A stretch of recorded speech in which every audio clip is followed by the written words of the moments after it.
कर्मचारी कल से हड़ताल पर जाने की बात कर रहे हैं। दूसरी पार्टी के कार्यकर्ताओं को नहीं तोड़ेंगे, लेकिन सोनीपत से भाजपा प्रदेश अध्यक्ष ओम प्रकाश धनखड़। चलो ये हमारे इंटरनल टॉक सर 5 प्रदेश चुनाव है, उसके ऊपर क्या साइड में हो बस।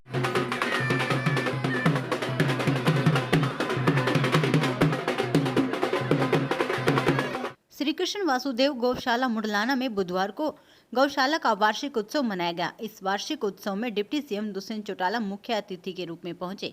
उन्होंने गौशाला में तिरंगे झंडे का ध्वजारोहण कर भगवान श्री कृष्ण मंदिर का उद्घाटन किया। उन्होंने गौशाला को गायों के रखरखाव को लेकर आत्मनिर्भर बनाने का संदेश दिया। इसके लिए उन्होंने गौशाला कमेटी से लघु उद्योग शुरू करने के लिए प्रस्ताव मांगा था। उन्होंने कहा कि गौशाला का संचालन एक व्यक्ति विशेष नहीं कर सकता, इसको चलाने के लिए सामाजिक रूप से सभी की भागीदारी होनी चाहिए।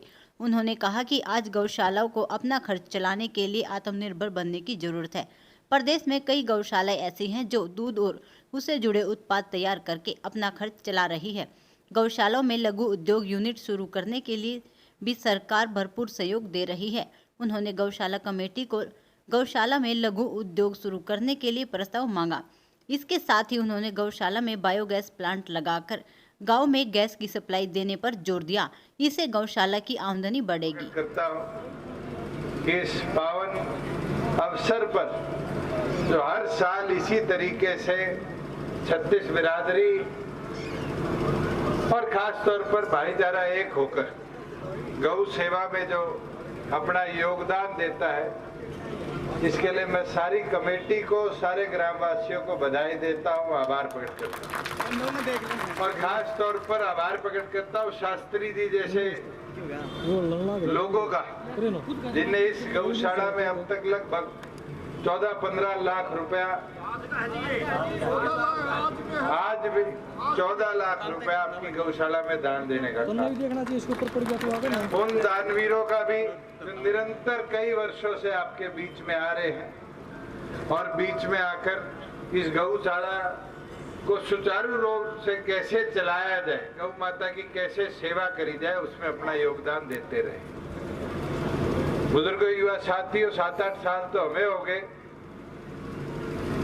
सांसद बने जब से लेके अब तक, और निरंतर गौशाला की हालातों को और जिस तरीके से गौवंश आज सड़कों पे है और समाज उनको एकत्रित करके एक 4 दीवारी देने का काम करता है, उसकी डे टू डे वर्किंग को देखते हुए एक चीज तो जरूर समझ में आई है कि गौशाला एक व्यक्ति या एक संस्था के मेहनत से नहीं चलती।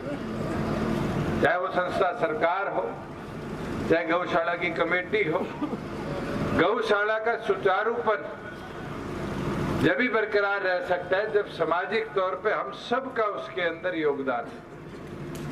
और अपन देखते आए हैं कि बूंद बूंद जब जोड़ोगे जब ही मटका भरेगा, और बूंद बूंद जोड़ोगे जब ही समंदर बनेगा।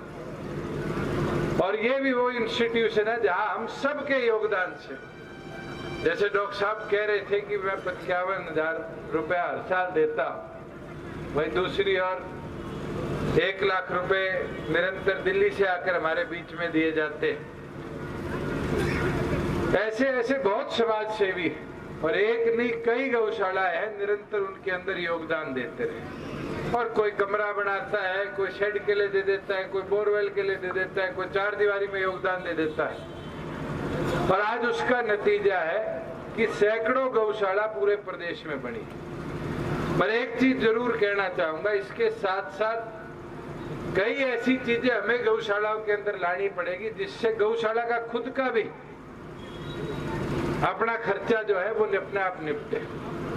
हमारे पास हरियाणा प्रदेश में 4-5 ऐसी गौशालाएं हैं जिन्हें निरंतर रिसर्च पे काम किया। जैसे हिसार में लाडवा गौशाला, आज वो साबुन भी बनाते हैं, सर्फ भी बनाते हैं। आज किसी को बाबा रामदेव के गौमूत्र की जरूरत नहीं, वहां गौमूत्र पैकेजिंग भी होती है। और तो और फिनाइल भी बनाते हैं। आज हुक्के के लिए अपन गोसा लेके आते हैं, वो गोसा भी पैक करके देते हैं। उन्हें गौशाला को किसी व्यवसाय के साथ जोड़ने का काम है। ऐसे ही एक अपनी पिंजौर की गौशाला है। कोई सोच सकता है कि गौशाला में पेंट बनता है, और पेंट किसका? गौमूत्र और गोबर का मिला के, थोड़े केमिकल मिला के उससे बनाने का काम करते हैं। आज हमें भी जरूरत है। मैंने एक कदम उठाया था नया गांव कुलाना के अंदर, जहां हमने गांव के सारे गोबर को एक जगह एकत्रित करके एक बड़ा बायोगैस लगाया, और बायोगैस से पाइपलाइन के माध्यम से हर गरीब के घर में गैस पहुंचाई। और खर्चा गरीब के कितना? 700, 900, 1000 का सिलेंडर लेने की जरूरत नहीं। 30 रुपए महीने के अंदर हमने 100 से ज्यादा घरों को गैस पहले प्लांट में पहुंचाई। उसका दूसरा प्लांट भी बन के कंप्लीट हो गया, और लगभग गांव के हर घर में खाना बनाने के लिए गैस पहुंचाने का काम पाइपलाइन से कर।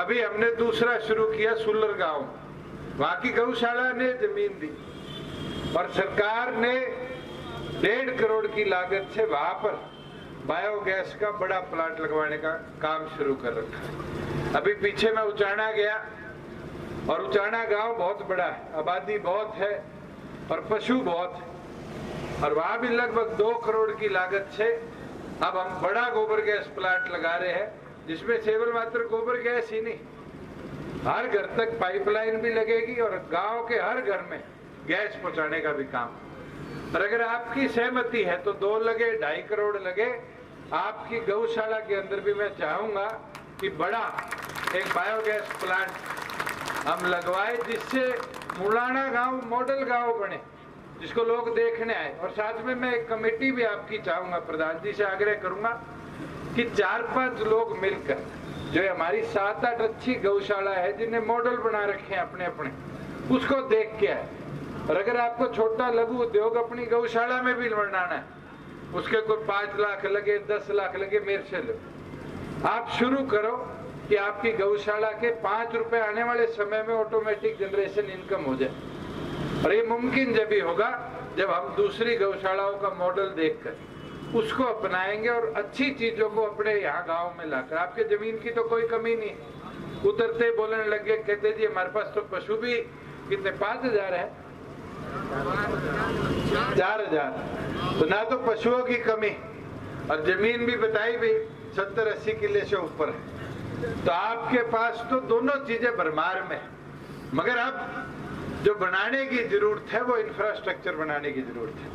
अब पीछे जब पंडित जी कह देंगे कि मेरे वाली बात रहेगी, इनने मेरे से मांग करी छोटी सी, मैं तो कह रहा था बायोगैस प्लांट अगर गौशाला समिति चाहेगी तो लगवाऊंगा। कहते ना जी वो तो लगवाओ ना लगवाओ, एक शेड बना दे, 2 करोड़ बढ़े 20 बढ़े। मगर मैं एक चीज कह देता हूँ कि आपके यहाँ बायोगैस भी लगवाने का काम करेंगे। आपके जो लघु उद्योग बनना है उसका जो खर्चा आएगा वो मेरे से आप आके बताओगे कि आपने यहाँ पर आज पेंट बनाने की फैक्ट्री लगानी है छोटी सी, आपने यहाँ गौमूत्र पैकेजिंग का यूनिट लगाना, जो भी बनाना, आपकी कमेटी जो प्रस्ताव लेके आएगी उसको तो मंजूरी देंगे ही देंगे। प्लस आपके यहाँ पर पंडित जी भी नाराज नहीं होंगे और अगली बार को आवे तो दुगनी मांगियो, इतनी कम ना मांगियो। एक सेट भी जो गौशाला करती है वो भी मैं बनवाने का काम करूँगा। मैं तो आप सबसे भी आग्रह करूंगा कि ये हमारा निरंतर चलने वाला काम है, और अब हमें उस मॉडल पे आना पड़ेगा जब गौशाला अपने आप इनकम बनाने लग जाए। और जिस दिन हम अपने आप आने लग जाएंगे तो दूध भी आपके यहाँ से एक्सपोर्ट होगा, कहीं और जाएगा, और साथ में और जो गौ माता के आज प्रोडक्ट्स बनते हैं अलग अलग प्रकार के, वो भी आपके यहाँ से उद्योग के तौर पे जाएंगे। और मैं तो चाहूंगा आने वाले समय में अगर साबुन बनाओगे तो खादी बोर्ड की भी जो मदद आपको चाहिए वो मदद खादी बोर्ड से भी हम आपकी करवाने का काम करेंगे, जिससे वो फैसिलिटी भी यहाँ पर आए। बुजुर्ग युवा साथियों, मैं तो इतना ही आप सबसे भी अनुरोध करूंगा कि अपने जीवन में जब थोड़ा दे पाओ और गौ माता की सेवा में योगदान जरूर देने का काम करो, जिससे आपके यहाँ पर गौ सेवा भी इसी तरीके से जोश से बरकरार रहे और इलाके की प्रगति उन्नति भी इसी प्रकार से होती रहे। साथ में 4-5 चीजें मेरे को लिख के दी हुई थी कि एक गहरा ट्यूबवेल लगवाने की पाइपलाइन का मैं प्रावधान देखता हूँ। अगर हमारे पब्लिक हेल्थ डिपार्टमेंट से हो जाए तो पीने के पानी की व्यवस्था उससे भी करा देंगे। दूसरा, वेटनरी हॉस्पिटल की जो आप बात कर रहे हो, ये प्रपोजल मैं आपका जरूर हमारे एनिमल हस्बेंड्री डिपार्टमेंट से भी चेक करवा लेता हूँ कि आसपास अगर वेटनरी हॉस्पिटल कोई बड़ा नहीं है और आप लोग चाहते हो कि गौशाला के साथ मिलके इस तरह की उम्मीद जहाँ हमारे 2 नेशनल हाईवे के ग्रीनफील्ड प्रोजेक्ट्स हरियाणा प्रदेश ने केंद्र को प्रपोज कर रखे थे, क्योंकि इस बार केंद्र में सड़कों का भी बजट बढ़ा है, उनको टेकअप करने के लिए उनसे आग्रह किया है। साथ में एक जो आपके ये सोनीपत से झज्जर जो 335B नेशनल हाईवे बन रहा है, इसको आगे हरियाणा का जो बॉर्डर है लोहारू उस तक 4 लेन करने का, क्योंकि ट्रैफिक डेंसिटी भी है वहाँ पर, क्रैशर जोन भी है, उसको बढ़ाने के उनसे आग्रह किया है। साथ में जो आपके एक नया Jind Sonipat national highway bypasses बन रहे हैं, कई जगह इसमें अंडरपास की आज डिमांड है, लोगों ने धरने भी किए थे। वैसे ही अंडरपास की डिमांड है जो हमारे ग्रीनफील्ड हाईवे बन रहा है इस्माइलाबाद से रायपुर, और उसी तरह रोहतक से लेके जींद का जो हाईवे अब का काम अब 6 साल बाद शुरू हुआ है, उनके अंडरपासेस की मांग। बेरोजगारी में हरियाणा साथ में आज के दिन हमारे एक प्रोजेक्ट जो NH प्रिंसिपली अप्रूव्ड है, भिवाड़ी टू झांसी टू बरवाड़ा, उसका काम भी इस फाइनेंशियल ईयर में टेकअप केंद्र सरकार करे। और एक जो शिमला से रोड आती है पंचकुला में, वहाँ से ग्रीन फील्ड NH अम्बाड़ा की तरफ एक रोड निकाली जाए, जिससे जीरकपुर और पंचकुला के अंदर ट्रैफिक डेंसिटी कम हो, हैवी ट्रैफिक बाहर की बाहर जा पाए। तो प्रिंसिपली माननीय गडकरी जी ने भी इनको अप्रूव किया है, और 4 नए जो हमने प्रोजेक्ट्स करे हैं उनकी DPR बनाने के लिए भी आदेश कर दिए। बेरोजगारी दर में हरियाणा ऊपर, सबसे ऊपर है। आप मेरे को डाटा तो दिखाओ, लाते कहाँ से? एक प्राइवेट कंपनी ये कह देती है कि हरियाणा में 32% बेरोजगारी, जबकि हरियाणा में तो उद्योग आ रहे हैं। और आपके तो बिल्कुल पड़ोस में खरखोदा में मारुति अपना 900 एकड़ में नया प्लांट लगाएगी, जिसमें 800 एकड़ में गाड़ियाँ बनेगी और 100 एकड़ में मोटरसाइकिल, लेकिन और उसके अंदर लगभग 12,000 युवाओं को रोजगार मिलेगा, रोजगार के अवसर मिलेंगे। कांग्रेसियों की तो आदत हो चुकी, जिनने यहाँ फैक्ट्रियों में दंगे कराए, लोग मरवाए, यहाँ से फैक्ट्रियाँ पलायन करने लगी थी। आज वो कहते हैं कि हरियाणा बेरोजगारी की दर बढ़ रही है। हरियाणा में तो रोजगार के अवसर दिन प्रतिदिन बढ़ते जा रहे हैं। सर, 72% आरक्षण की आपकी लोकप्रिय योजना थी, लेकिन कोर्ट के माननीय सुप्रीम कोर्ट पिछले 2 दिनों से उस मैटर को टेकअप नहीं कर पाया, और हमें पूरी उम्मीद है कि जैसे ही वो मैटर टेकअप होगा हरियाणा के पक्ष में नहीं जाएगा।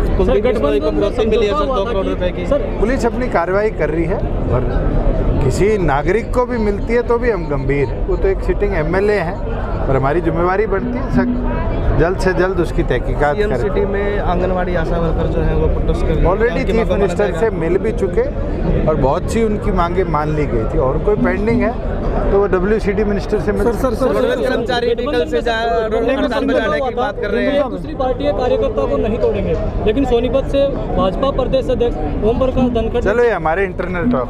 सर, 5 प्रदेश चुनाव है।